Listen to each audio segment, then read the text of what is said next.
Bulan Ramadan selalu identik dengan banjir kurma di pasar, swalayan, dan pusat perbelanjaan.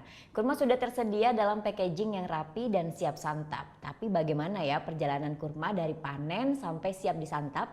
Nah, berikut penjelasannya. Tak hanya di gurun, kurma kini juga mampu dibudidayakan di wilayah tropis. Kurma ini biasanya berjenis hybrid, persilangan antara kurma gurun jenis Bahri dan Diglet Nur yang dikenal sebagai kurma berkualitas tinggi. Dari bibit hingga menjadi pohon setinggi 1 hingga 2 meter dibutuhkan waktu selama 3 sampai 4 tahun saja. Saat musim panen tiba, para petani kurma memetik tandan kurma yang berbobot sekitar 20 kg. Berbeda dengan pola tanam di gurun, kurma jenis ini mudah untuk dipanen. Para pemanen tak perlu repot menggunakan tangga untuk memotong tandan kurma. Pemanen pun tinggal memetiknya buah kurma satu persatu. Asal kalian tahu ya, buah kurma dipanen sekitar bulan Mei hingga Agustus tiap tahunnya.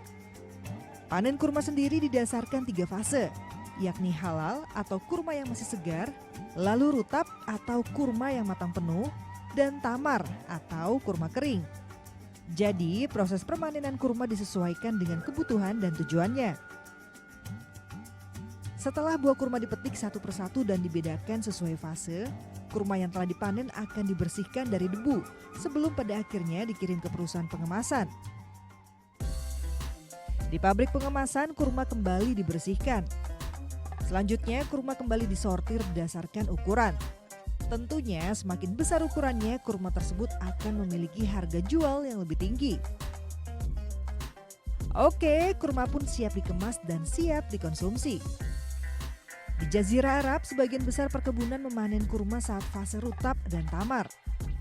Kurma bertekstur kering ini paling banyak dikonsumsi sebab bertekstur lembut dan rasanya yang manis, seperti yang kebanyakan dijual di Indonesia.